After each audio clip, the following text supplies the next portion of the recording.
Hello বন্ধুরা, সকলকে জানাই অনেক অনেক স্বাগত। আমি আজকে তোমাদের সাথে শেয়ার করব নেনুয়ার রেসিপি।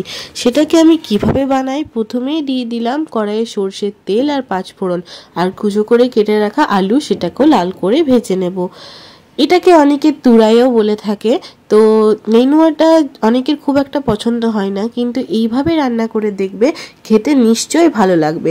প্রথমে আমারও খুব একটা পছন্দ ছিল না, তারপরে আমি ট্রাই করতে করতে এই রেসিপিটা পাই এবং ভীষণ ভালো লাগে। তারপরে নেনুয়াগুলো কেটে ভালো করে পরিষ্কার করে রাখা আছে।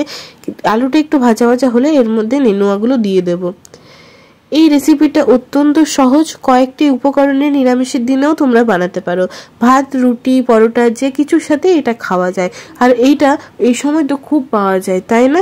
তো নিশ্চয়ই তোমরা ট্রাই করো।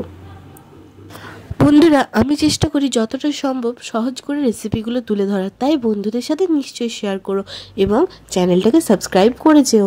তারপরে এর মধ্যে অ্যাড করে দিলাম স্বাদ মতো লবণ। সেটাকে এবার লবণ দেওয়ার পর এটার মধ্যে থেকে একটু জল ছাড়তে শুরু হয়ে যাবে, দেখবে।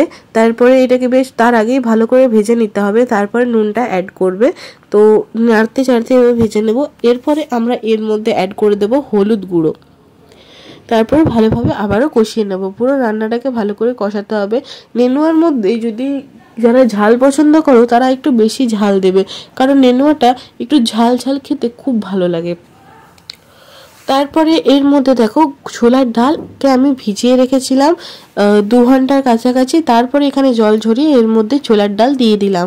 এরপরে নেনুয়ার মধ্যে ভালোভাবে এটাকে মিক্স করে নেব এবং রান্নাটা এইভাবে এই নেনুয়া আর ছোলার ডাল দিয়ে বানিয়ে নেব।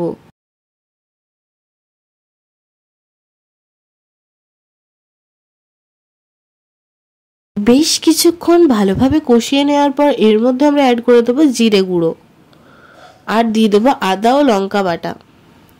সেটাকে দিয়েও খুব ভালোভাবে এটাকে কষিয়ে নেব। সমস্ত মশলা দেওয়া হয়ে যাওয়ার পর এটাকে বেশ ভালো করে কষিয়ে নিতে হবে।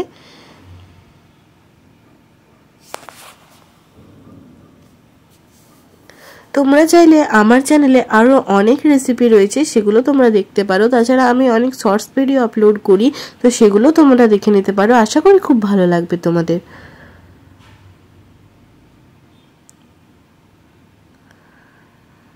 দেখো কষিয়ে নিয়েছি এবং স্বাদ মতো এবার জল দিয়ে দেবো পরিমাণ মতো, তো যতটা লাগবে। আর অনেকে কে কীরকমভাবে জল পছন্দ করো ঝোল, সেই হিসাবে দেবে। এটা আমি হালকা গ্রেভি রাখবো, তাই সামান্য জল দিলাম। এটা খুব ভালোভাবে প্রথমে সেদ্ধ করে নেব।